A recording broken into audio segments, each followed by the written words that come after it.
We are back with another Acceptable Casualties battle report. Today we have the conclusion of our redemption campaign for the Independent Penal Battalion. We'll be back in a second to go over the list, deployment, and just kind of break down what the last game is going to actually be like. So we'll be back in the flash to go over the lists. So here we have our 1,500 points of Penal Battalion. Down here we have the 1IC, 2IC, and Battalion Commissar. Up above them we have one platoon of Penal Battalion. Well, it's a penal company. It has the Commissar attached to it. There's going to be 21 SMG bases. There's 3 sappers, 1 flamethrower. The other one is exactly the same, except there are only 2 sappers and 1 flamethrower. So those are the 2 compulsory choices for this list. Like I said, pretty much the same exact thing, minus the 1 sapper. Over here we have 1 squad of the medium mortars with an observer and commissar attached to it. And in support, they're not in the list, but since we're doing more of like a narrative feel for this one, we opted to bring in some tanks to kind of fit into this game. So we brought some ISU 152s to help assault the fortifications on the table. So like I said, they're not in the list, but they play to the list. Everything in this list is going to be fearless trained. For those of you who don't know how Penal Battalion work, they can't dig in. They motivate on a pretty much a rerollable 2-up. Like I said, they just keep moving forward. Like I said, they're pretty relentless. Like I said, you can't dig in with them. You got to keep pushing forward. And then as far as the company goes, they can't break unless they get down, killed down. Pretty much the last man is almost how it works. So yeah, that's all we got here for Penal Battalion. We'll be back in a second to go over Vin's Fallschirmjager list that will be holding the hill. So we'll be back in a flash. So here we have 1,500 points of Vin's Fallschirmjager coming out of Grey Wolf. So we got an Eastern Front Fallschirmjager list playing on the channel right now. Down here, Vin has the 1IC, 2IC, and a Shrek team. Above them, there are 2 9-man Fallschirmjager units. Over here, you have Vin brought a full group of MG42 machine guns, and then he has 2 PaK-40s added on as well. In the back, Vin brought some 10.5 heavy mortars with 2 observers on there. I think he might have upgraded these, but yeah, right, it's 10.5s. And then next to them, for some armor support, Vin has 2 Tiger tanks coming in. The Jaegers themselves are fearless trained. I'm pretty sure the Tigers are confident trained. So we'll be back in a second to kind of go over the table before we go over deployments. We'll be back in a flash. So we're back to kind of just go over, I guess, a little look at what we're going to be doing here for the battle before we actually get into the deployment phase. So this is going to be Game 3, the finale of the Penal Battalion campaign, the Redemption campaign. The premise for this one is going to be the Penal Battalion is going to be leading an assault on this fortified position up here on top of the hill. They're going to be like the first wave coming in with support from the ISU 152s to try to take out some of these bunkers, get through the barbed wire here. There's minefields it's going all the way across over here. Like I said, it's a very heavily fortified position. So they're going to send the Penal Battalion in first to try to soften up the defenses before they start sending in the rifle battalions behind them with some IS2 and T-34 support. So we're going to see the tip of the iceberg right here.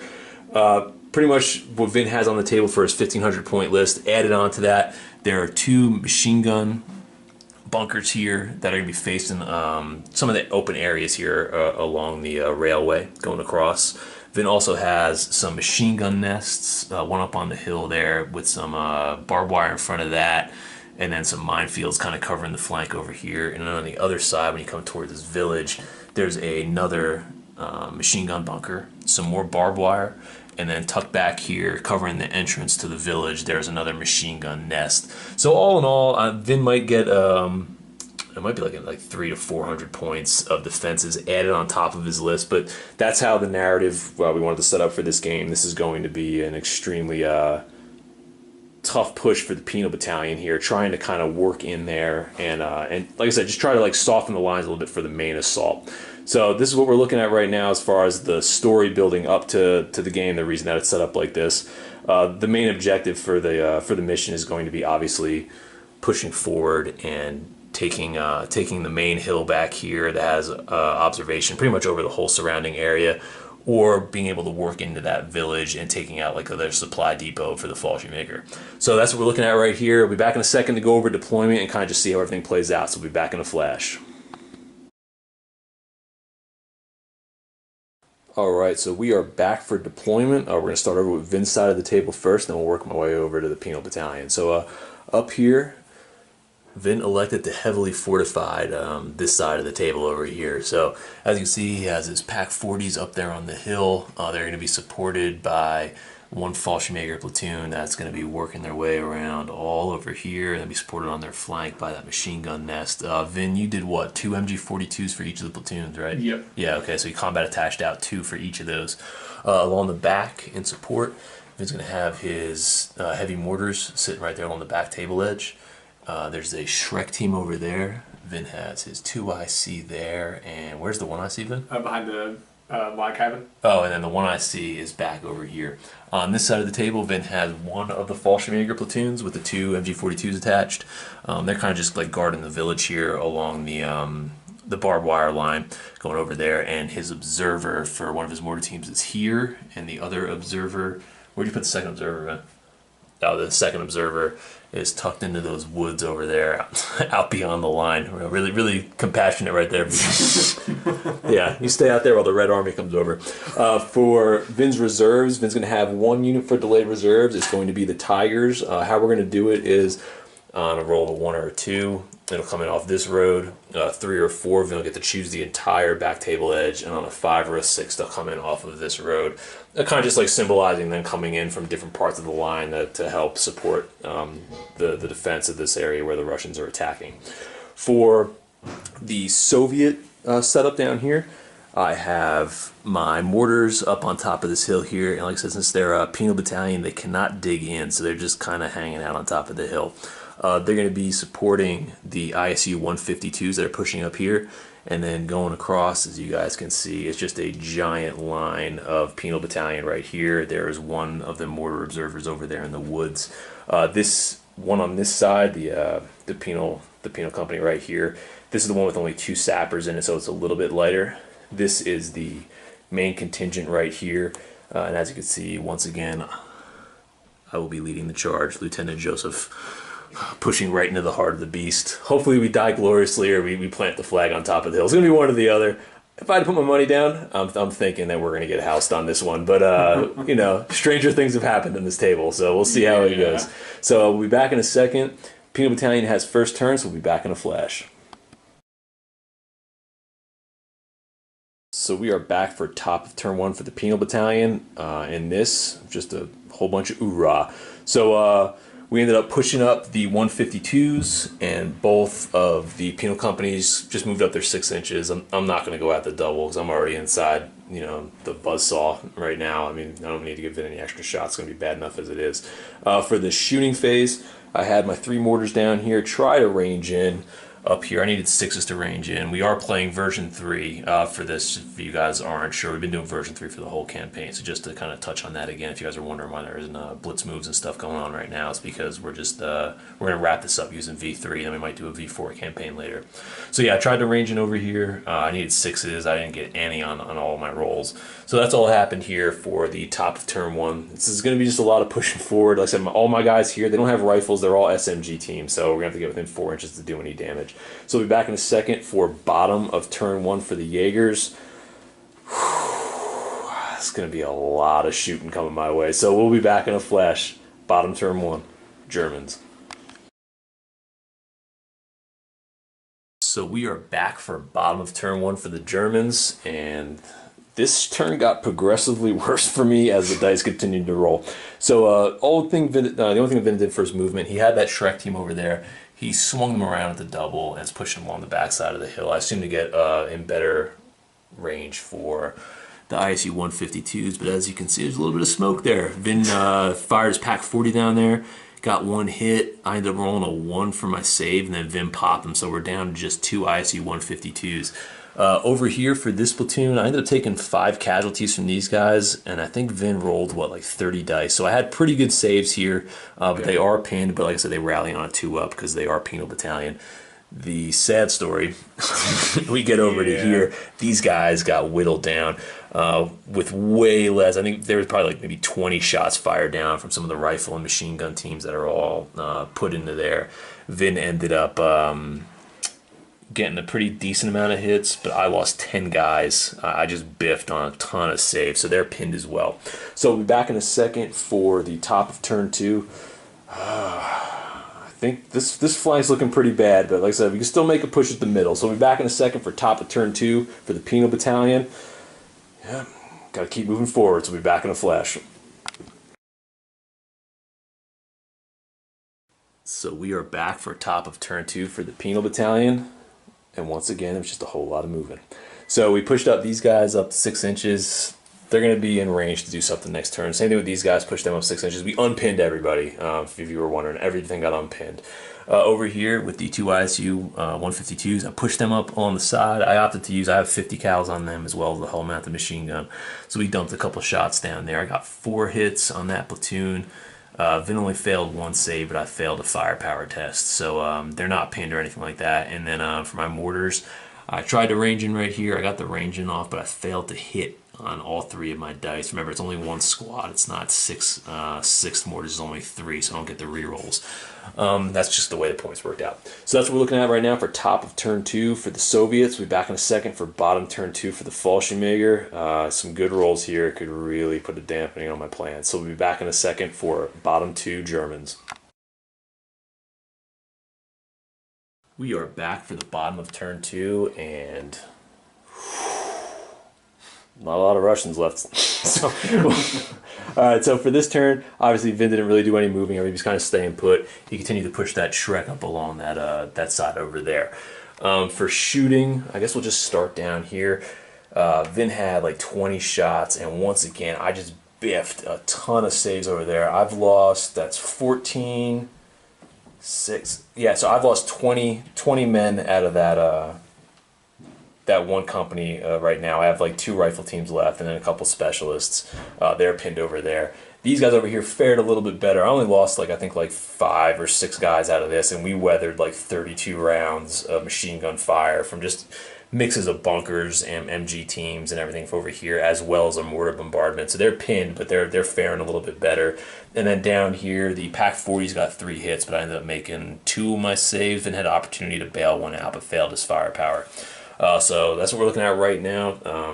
Going into the top of turn 3, we're going to get some assaults off, make things a little more interesting here. We'll just see if we have enough of bodies left to actually make it worth our while. So we'll be back in a flash, top of turn 3. We are back for the top of turn 3, and we've breached the line, but mistakes were made. So so for this turn, we were able to push up to the bunker lines right there with some of our flamethrower teams on both sides over here, and we were able to kind of push into there. So obviously you guys can see the middle of the road here was open. So my flamethrower team over here, I was able to torch 2 guys from this platoon. One was an MG42, one was a rifle team that were placed right here. It was enough to kill 2 guys and pin that unit that's left over there. Then down over here, I had another flamethrower go up. I was able to kill an MG42 and one of the rifle bases there. And then that was enough to pin this unit here. And then with some SMG fire, I was able to pluck off 1 more base, which kind of opened this gap here. Then off the assault, there was no firing slits facing the inside here, as you guys can see. So I was able to get the assault off here without MG42 support. Vin was only able to get, I think, was it 4 hits, right? Yeah. Yeah, 4 hits on this, so the assault was able to go off. I lost 1 guy in the defensive fire. And then for, no exaggeration here, it was 5 turns of back and forth. Vin and I the 2 bases that were in close combat here, they could not hit each other until finally I was able to kill 1, and then Vin failed his motivation and fell back with the remainder of that platoon over there. Over here, I was able to assault the bunker here. Vin had like, I think 8 dice in defensive fire based off what I pushed in toward the assault over here for assaulting teams. Like 3 people on that? Yeah, I was able to get 2 guys to attack in the firing slits. And based off of that, I lost 1 guy in close combat with the bunker. I passed motivation, and we were able to capture it and blow it up on the next turn. So this is what we're looking at right here. For other shooting, I totally skipped over the ISU 152s. I was actually able to take out. I had some really lucky dice up there, and I was able to get a hit. And then Vin was going to pass it off to the one command team for the Pack 40s, but I rolled a 5 up so I can pick my team. And I actually blew up one of the Pack 40s on top of the hill over there. And then I forgot to fire my mortars, and when I realized it was already assault phase, so it was way past when I was able to do it. So that's what we're looking at here for the top of turn 3. We'll be back in a second for bottom turn 3 for the Germans. Vin has a chance to get those Tigers in on the table. So we'll be back in a flash. Reserves right now could really do a number on what I got left on the table, so we'll be back in a flash. We are back for bottom of turn 3 for the Germans, and as you can see, we don't got a lot left on the table right here. So Vin ended up getting the Tigers in, and he rolled a 1 or a 2, which brought him in off this table over here. So for movement, Vin pushed his Tigers up to there. That's with the Stormtrooper move as well. They just fired into the rear of those 152s. It was enough to kill one, and then I failed my 3-up fearless roll to keep them motivated, so they ended up breaking off the table. Over here on this side, Vin pulled everybody out of the foxholes, started to push up over here. They dumped a whole bunch of machine gun fire into this second platoon over here. They killed everybody to a man except for the 2 IC, so they're pinned over here. These guys over here, between bombardment and then machine gun fires, those guys pulled back toward the hill over there. Vin was able to do a bunch of casualties. These guys are going to be pinned as well. Everybody's okay for motivation right now, though. But yeah, like I said, right now I have a handful of bases left. But like I said, we don't surrender here. We're going to take that hill. Probably not, but we're gonna give it the old try. So we'll be back in a second for top of turn 4 for the Penal Battalion. We just got to get up there, man. One assault and magical things can happen. So we'll be back in a flash. We are back for the top of turn 4. It wasn't terrible. So the guys that were over here and the 2 IC, I punched them up through the gap right there. The rest of the platoon that was over here, I was able to get one guy through the barbed wire, and I failed to take the barbed wire down with my sapper, who's right here.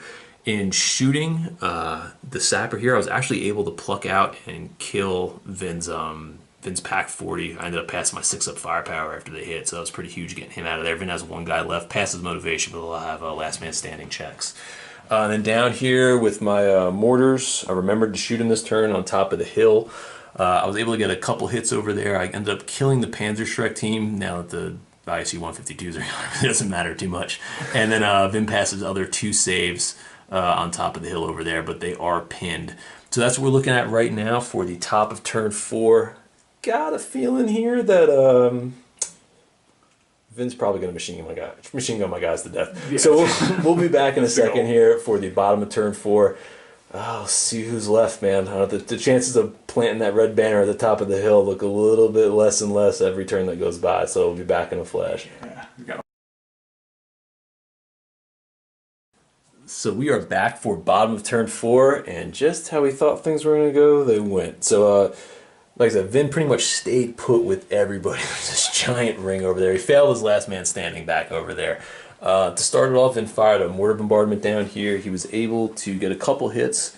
I lost my commissar, but I ended up passing my test to keep one of my mortars on the table, but they are pinned down here. Up over here, there was a ton of machine gun fire between the back slit, the bunker over there, the rifle teams over here, all the machine gun fire on top of the hill that you'd suspect. It was enough to kill everybody to a man except for the 1 IC and the 2 IC. The Tigers even threw in 8 shots, and then they assaulted, and they were able to kill the battalion commissar and 1 rifle team back here. I was making a ton of saves, but like I said, all I got left is Lieutenant Joseph and my second in command sitting there with me. Gonna lose, but we're gonna go down to the blaze of glory. Turn 5. I'm gonna at least get a boot on that hill. That's what we wanted to do. So we'll be back in a second for bottom of turn 5. Maybe we can make the magic happen. We'll wait and see what happens. We'll be back in a flash. We're back for top of turn 5, and yeah, that happened.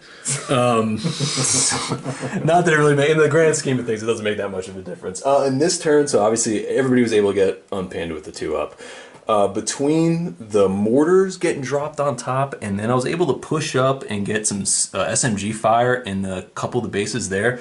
We were able to kill 3 bases, force Vin to take a motivation, and they ended up rolling a 1 after the shooting phase and broke So everybody that was on that hill ended up clearing off. We assaulted the empty positions, and we ended up making our way up to the top of the hill there.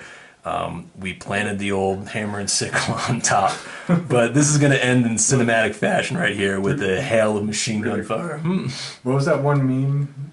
Is that the guy, that like the aliens guy? Like I'm not saying Vin rolls ones and twos. Oh yeah, yeah. Vin rolled a lot of ones and twos on this one. It was huge, but yeah, like I said, there's still a whole lot of machine gun fire going to be coming down range on us pretty soon. So we'll be back in a flash for the bottom of turn 5. Vin just has to get one guy in there to contest, which is going to happen. But like we planted the flag. How long it stays is a totally another story. So we'll be back in a flash.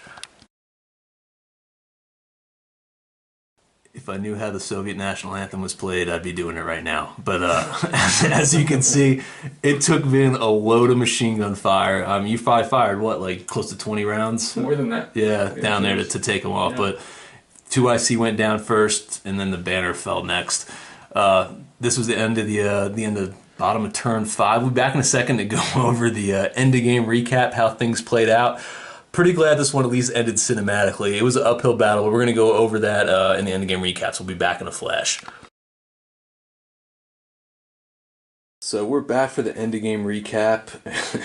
As you can see, this one turned out a whole lot closer than I initially thought it was going to be after turn 3. So I'm going to go over my battle plan, and then obviously there's not much of a battle plan. Let's move forward. And then Vin's going to go over a little bit of his defense, and we'll kind of take it from there. So what I was thinking was obviously get the 2 battalions, the strafe companies, lined up here. And then I wanted to kind of get them to push for this gap over here. I didn't want to split my forces up and move to the 2 separate gaps. I figured with my sappers and just the amount of bodies I had, I would be able to flood in through here. And then if I needed to take out some barbed wire, that was sitting right there. And obviously, like I said, we were able to pour through, but the amount of machine gun fire that ended up punching through my guys on this flank over here from that rifle platoon, and then the machine gun nest over here. I mean, man, I made less than 50% of my saves over the course easily. of like 3 turns. Yeah, like they got. I think in 2 turns you were already down to less than 50%. Yeah, it was pretty. It was pretty bad. Yeah, and then that played a pretty huge role, I think, in me really getting pressure on the middle over here. The strafe company that was right here, they did a really good job pushing up, at least getting to the barbed wire. Obviously, we started taking some casualties as we get a little bit closer, and had to weather 2 turns after we blew up that bunker right there to get to that hill. But like I said, that was to be expected. Not getting the amount of support that I wanted from that other platoon, also pushing through there, kind of hurt a little bit on the attack. Down over here for the 152s. Their plan was just, I wanted to get them up to here, and if I was able to get them in a good position, I just wanted to kind of plug away at the defenses on the hill. But after losing that first tank, and then obviously the Tigers coming in, kind of took them off the table a little bit early. But I wanted to keep them here. The original plan was to keep them here, let them use that volley fire to kind of pluck out some infantry teams, the pack 40s, and then push in and assault when the infantry went in as well, because they could just roll right through the barbed wire, no problem, and kind of just get a mass attack on that hill. Didn't work out the way I planned, but like I said, I mean, the 1 IC and the 2 IC, Lieutenant Joseph, he was able to plant the banner on top of the hill. I didn't think that was going to happen at all. But yeah, the way it worked out, pretty dramatic. I mean, there was no chance of me really probably winning the game with the amount that Vin was going to be able to send up there as far as counterattack goes. But it put a smile on my face to at least get shot down on the top of the hill on the objective. The second wave of Soviets will be pulling in a second, so they'll probably be able to take the position now. Vin still has a lot of stuff on here, but it's whittled down pretty good. But I don't know, Vin, what you think as far as your defense goes and how the game played out? Well, I was definitely thinking first thing first was just hug the barbed wire. Oh yeah, I mean that's what the defenses were set up for. Yeah, you have that first wall right there, and then I put at least 1 or 2 guys in each roadblock just to kind of hopefully stop you from kind of like flooding in, so at least you have to go through 1 round of combat before like really just allowing yourself to get that 6 inches and then charge. Oh yeah. So that's the only reason I had those guys sitting there. They weren't really meant to do anything but just pretty much be a speed bump. Yeah, just to kind of hold you off at least for like give you a little bit of distance for 1 more turn. Yeah, which they ended up doing. Yeah, so that helped out a lot. I gotta say, like, just flat out, the one thing I was really hoping for happened, and I was getting those Tigers in. Yeah, that off was the bat, huge, and then just man. coming here. Yeah, when you got them on that table edge on the first roll for reserves, Yeah, that was just... that punched a hole in those 152s, and from then on, it was kind of hard to get enough armor support to make a really successful push on that position over there. Yeah, because I thought the only thing I was thinking was like put them behind you, so you'd have to turn and shoot, which I know really hurts them. Oh yeah, yeah. If you can't fire in your front arc with those guys, Yeah, yeah, because then pretty you tough only to got hit. one shot from the gun. I mean, yeah, if you have to change your positioning, you lose the effectiveness of that cannon when you're shooting. And aside from that, like the one thing that I got really lucky on again was with the saves. Just kind of were definitely going in my favor for like saves you were making. I mean, You know that always happened. Every time I play the Penal Battalion, it doesn't matter. The blood spills more than any other list that I play. Like, I mean, I just lose bases left and right with these guys. But the cool thing is, like, I mean, you're dropping almost 60 bases on the table. I think it is 60 bases of infantry. So, you know, you can weather the storm for a turn or two and still make it look close at the end, which is what happened here. But in reality, I mean, you know, like I said, you had those 2 Tigers left. You still had that whole platoon over there. I mean, it's kind of pushing. Yeah. There. I mean, it looked close after I took the hill, but in reality, there was too much gunfire still left to be able to hold that position. Well, the funny thing is, I don't know if you mentioned this in the recap from the last turn. It actually came down to one last roll, didn't it? For what? Where your saves. Oh yeah. You almost made it one more turn. Yeah, I had 3 dice left to make saves on. And I think I only made 1 out of the 3, but yeah, that's what it was. It was the last handful of dice, so I would be able to hung in for 1 more turn. But like I said, this was fun. It was a fun little campaign. Like I said, 3 games. We had a blast doing it. You know, it progressively got harder for the Penal Battalion, but you know, I think it worked out pretty good. We had a lot of fun playing it. Yeah. And I said, you know, I've been over this before, and some of the times I've played Penal Battalion on the table. The more you play it, the more you learn how to use it. But essentially, it's just a blunt weapon. It's a hammer. You just push up the table. Great for themed games. And not so much fun to be on the other side. Yeah. It's a little nerve-wracking. Yeah, they're a fun list to play with. Don't expect to win too many games, especially if like it's a competitive setting or anything like that. But like I said, you're doing. Don't move on the double. Yeah. Don't move on the double. But like I said, they're a fun list to play if you haven't played it and you're a Soviet player. Definitely give it a try. Like I said, especially set up like a little thematic game, play a little something with it. It's a lot of fun. I mean, I really enjoy the list. And it's really the most fun to be an opponent. Oh yeah. It's absolutely ridiculous. Yeah, fighting off the Red Horde as it comes across the table. Yeah, it's pretty cool. I said the Jaegers, they did a really good job. They probably played them best out of everyone that we played against so far. But I said, if you guys like seeing the little mini campaigns, this is the version 3 one. We might try to do one in version 4. I don't know how version 4 plays for campaigns. As far as like the speed of the games go, it might be a little harder to build up the drama, and then whereas it's lighter on the rules in certain sections. I don't know. I mean, maybe we'll give it a try and see how it plays out, and just give it a go. Do like another 3-game campaign sooner or later. I know I want to get my polls on the table for that Italian campaign against the Fallschirmjager for like 2 or 3 games as they push up the Adriatic. So, I don't know, we'll take a look at that. Let me know in the comment section if you guys want to see V3 or V4 as far as the next campaign goes for this. We'll probably start throwing in a little more Flames of War now, too. I've been going heavy on Battle Group for the past, like, month and a half, I think, as far as battle reports go. Yeah, we've been doing it a lot here. We're going to continue to do it, but I want to get back and also mix in a little bit of Flames of War here, too, with the guys at the club, and then maybe Vin if he wants to roll some dice. So, as I said, let us know what you guys thought of the campaign, any ideas for future ones. Hope you guys enjoyed it. Let us know, and we'll catch you guys later.